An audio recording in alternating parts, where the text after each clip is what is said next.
السلام عليكم ورحمة الله وبركاته. كل سنة وانتم طيبين. المدارس دخلت خلاص، فالنهاردة هنعمل مع بعض عجينة مخبوزات جميلة جدا يا جماعة. تنفع أي حاجة، تنفع تتحشى، تنفع نعملها عيش فينو، وحاجات اقتصادية جدا موجودة عندنا في البيت. شايفين طرية جدا جدا جدا، وكان طعمها في منتهى الروعة. مش قادرة اقول لكم كانوا مبسوطين بقى قد ايه، وقالوا لي اعملها لهم في اللانش بوكس كل يوم. طبعا نقدر ان احنا نعينها اذا كانت نية او اذا كانت مخبوزة في الفريزر، ونطلعها تشيك ونعمل. هنبتدي الوصفة بتاعتنا على طول. انا هنا عندي كوباية مية، حطيت عليهم 3 معالق سكر. 3 معالق سكر مظبوطين، ما تقلقوش مش هتطلع مسكر. وعندي باكت خميرة أو معلقة كبيرة، وعندي 3 كوبايات ربع دقيق.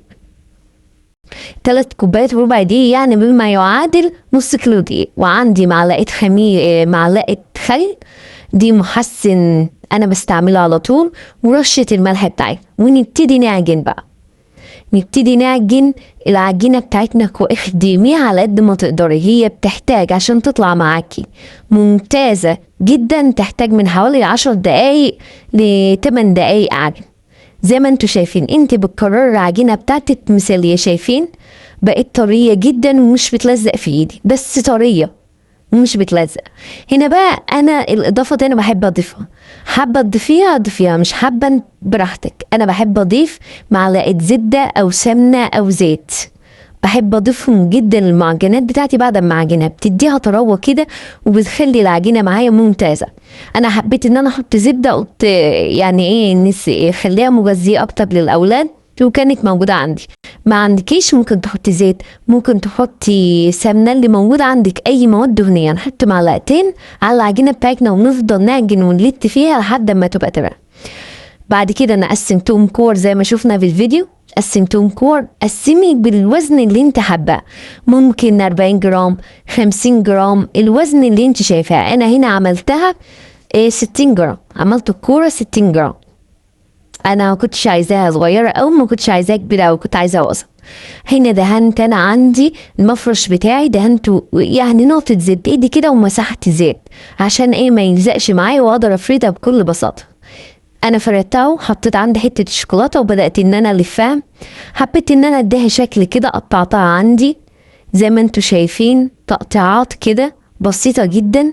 وابتديت ان انا ادخل الطرف بتاع العجين عشان لما تيجي تخمر ما تفكش معايا. دخلته من تحت العجينه، وتانيتها كده ابني كان عايزني اعملها له بشكل، فعملتها له بشكل مختلف، والباقي عملته عادي. يعني هو حب ديت، وعلى فكره انا دي عجبتني شكلها اكتر بعد ما خبزنا. فانا عملت دي وحشيت بجبنه قديمه عندي، او جبنه رومي، جبنه شيدر، اللي موجودة عندك. اهم حاجة تبقى حاجة ما فيهاش مية، عشان لما تيجي تستوي ميتها ما تطلعش وتلاقي عجينة كده مش نشيت وبقت مش حلوة. زي ما انتوا شايفين انا بفرد كويس معايا جدا. هنا بقى عملتها عيش فين، فردتها كويس وعملتها مستطيل، وبدأت ان انا اقفل اطرافها كويس قوي قوي قوي. دي على فكرة اللي مش عايز يحشيها، ممكن ان هو يعملها عيش فينو، عجينة عيش فينو سهلة وبسيطة ومن غير اي دهون ومش مكلفة. انا هنا ولا دهنتها بيض ولا دهنتها حاجة. معلقة الزيت اللي كانت باقية عندي مطرح ما كنت بدهن المفرش، معلقة الزيت دي دهنتها بيها. هما في المخابز ولا بيدينوا بيض ولا بحاجة. شايفين اللون تحفة والله يا جماعة. ممكن تدينها بلبن، ممكن تدينها ببيض، عسل اسود، نسكافيه، اللي انت حباه. تديكي كل يعني هتديكي اللون اللي انت عايزاه. دي الدهنات اللي بتدي اللون. بس زي ما انتوا شايفين الزيت ما اثرش معنا في حاجة. شايفين العجينة طرية معايا جدا جدا.